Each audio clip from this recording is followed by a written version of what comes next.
Therapy, or as my dad calls it, bush light.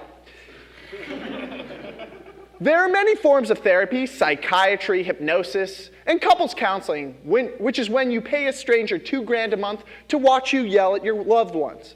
You see, honey, I feel like you're a major asshole, right? Dr. Henry, I'm right. Sweetie, it's my opinion. Now, therapy, you figured out a lot about me in the last 30 seconds. Therapy can be immensely beneficial. Given the right therapist can help reduce, let me take that again. The right therapist can help reduce stress, cope with trauma, or just be a captive audience for your new one-man show. Not actually a joke yet, but I'll take it. One thing therapy cannot change, however, is a person's sexual orientation. But that exact practice has been around almost as long as the field of therapy itself. The United States has an extensive history of treating gay people the way we treat circus elephants, poking and prodding them until they pretend to enjoy women riding them. Until 1973, the American Psychiatric Association officially labeled homosexuality as a mental illness, a disability, something capable of being cured. Cured in the same way that Ben Affleck wrote Good Will Hunting, or in the same way my stepmom, Janice, loves me. And in searching for that cure, psychologists use some gruesome treatments that cause mental and sometimes physical harm on their patients. For most of the 20th century, doctors routinely prescribed electroshock therapy, forced nausea, and even lobotomies to change their subject's sexual preference. Since then, gay conversion has been rebranded as reparative therapy, which is almost as poor an attempt at making something shitty sound cool as when Comcast renamed itself Xfinity. Well, at least that name advertises how long you'll be on the phone asking Representative Tammy to restore your internet service. You can't fool me, Comcast. I know it's still you. Fortunately, gay conversion therapy has now been debunked by most major groups in the field, including the American Psychiatric Association, the National Association of Social Workers, the World Health Organization, and just about anyone with a heart. At this point, gay conversion therapy is as medically sound as Dr. Pepper, the drink.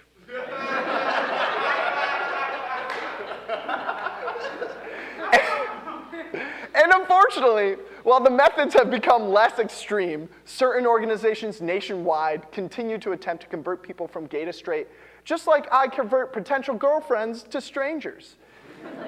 Now, this is an issue because no matter if you're gay, straight, bi, trans, or anything in between, you should be worried that young people can be effectively tortured for their sexual orientation, especially in a state like Minnesota, one that has prided itself on being progressive and the only state with a brand of nice. Even Minneapolis, St. Paul's hotter sister, was ranked by Advocate magazine as the most gay-friendly city in America. But that hasn't stopped practitioners of gay conversion therapy from working within city limits. Look, some things can't be changed. Disney Channel couldn't make Zack and Cody work on a cruise ship, and no one can make gay people straight. It's a terrible idea. Even New Jersey, a state governed by an Italian manatee posing as James Gandolfini, became the first state to outlaw conversion therapy on minors in 2014. And for context, New Jersey hasn't been the first in anything since it was named state most resembling a diseased spleen. And let's face it, Kentucky was a very close second.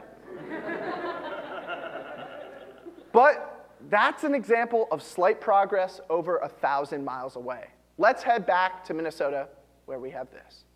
Among the many billboards along Highway 10, there is one that prompted these Elk River teens to stand on the steps of the state capitol today in protest. We noticed the sign a few weeks ago, and we knew instantaneously that it needed to be taken down. It's not okay. As a general rule, if you're inspiring teens to do anything, you're either a high school English teacher who sits in their chair backwards, or, I don't know, bubblegum, Tamagotchis, yo-yos, Whatever the kids are into these days. It does have some strange slogans, though. The billboard advertises reparative therapy, asking, quote, "Do gay feelings mean you're born gay?" End quote. Emily Moten says gay kids need love, not conversion therapy. The billboard is getting us involved, asking us questions, doing some crowd work. It asks, do gay feelings mean you're born gay? People around the world say no. Okay, I guess some people around the world could say no. But people around the world also say things like, righteous, the fourth Transformers was the best, and Trump 2016. So we shouldn't put too much stock in people. Glancing a bit lower, if we go to the URL listed, reparativetherapy.com, you will be redirected to a different site, davidpickuplmft.com, because for consistency's sake, even the website is uncomfortable in its own skin. That page is the personal site for Dallas-based cool guy and totally real therapist David Pickup, and presumably his assistants Eric Midsize Sedan and Rachel Jeep Grand Cherokee. David Pickup from the well-known Pickup family. You may have heard of their exploits in pickup basketball, picking up chicks, definitely not picking up dudes, and picking up effective methods to torture the gay community. Pickup is the therapist at the forefront of the so-called ex-gay movement.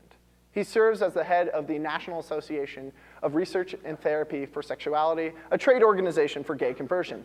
Yet, Pickup is just one of the hundreds of counselors spewing this message in the 47 states where this is still legal. Still legal, despite all the hard evidence pointing to the fact that it should fucking not be.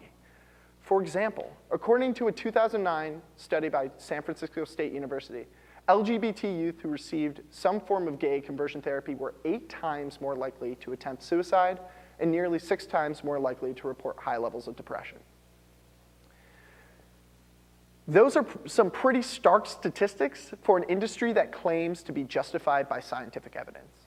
But that scientific evidence turns out to be just as bullshit as when my stepmom Janice said that she would come to my first pan flute recital. Where are you, Janice? Where were you? Were you watching Days of Our Lives again while smoking in the basement? I'm playing pan flute.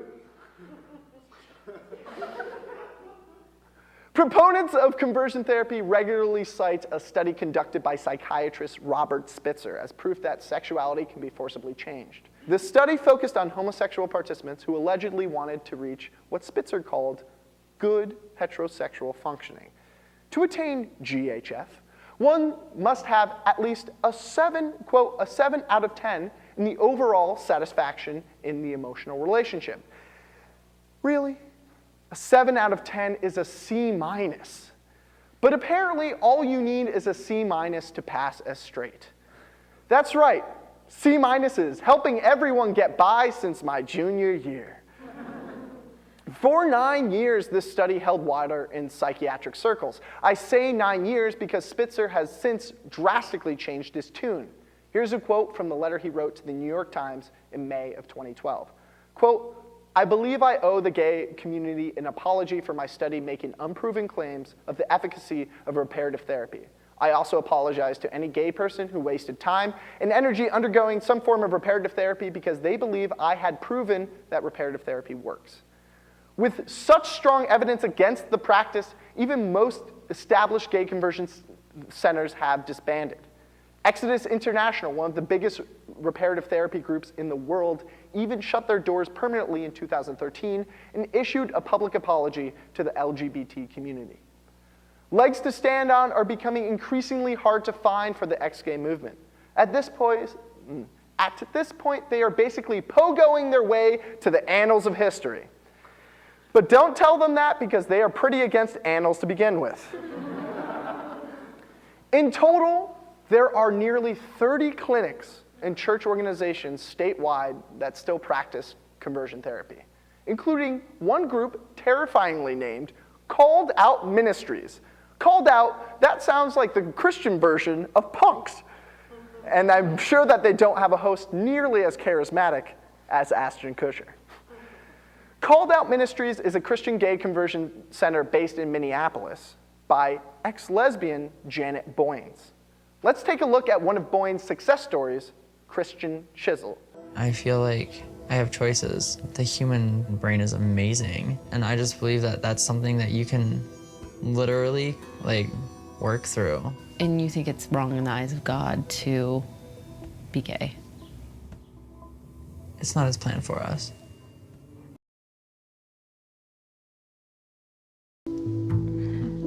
Did you have any success at that? No. I believed that I had to work to be acceptable in the eyes of God, because I believed I had to be straight in order to be accepted by him. It's hard hoping for something, you know, and working so hard for it and wanting to be accepted in a way and have dreams. And then to find out that's not gonna be your reality. Like, of course I'm so thrilled and happy, and there's never been peace inside of my heart as there has been now that I'm comfortable knowing God loves me this way. That's heartbreaking. And what kind of tactics are people like Christian subjected to? Well, the public details are few, but alongside being forced to reenact traumatic sexual abuse from his past, Chisel commented on one particularly airtight approach. Quote, "I burped once and I was congratulated because it was a manly thing to do," end quote. Yeah, crazy how that didn't stick, because every time I get a tough jar open, I'm just overwhelmed with pelvic thrusting heterosexual testosterone. This brainwashing is paid for by numerous well-funded organizations in Minnesota that support conversion therapy, including Minnesota Family Council, the Family Research Council, and the Pro-Family Forum. Look, we get it.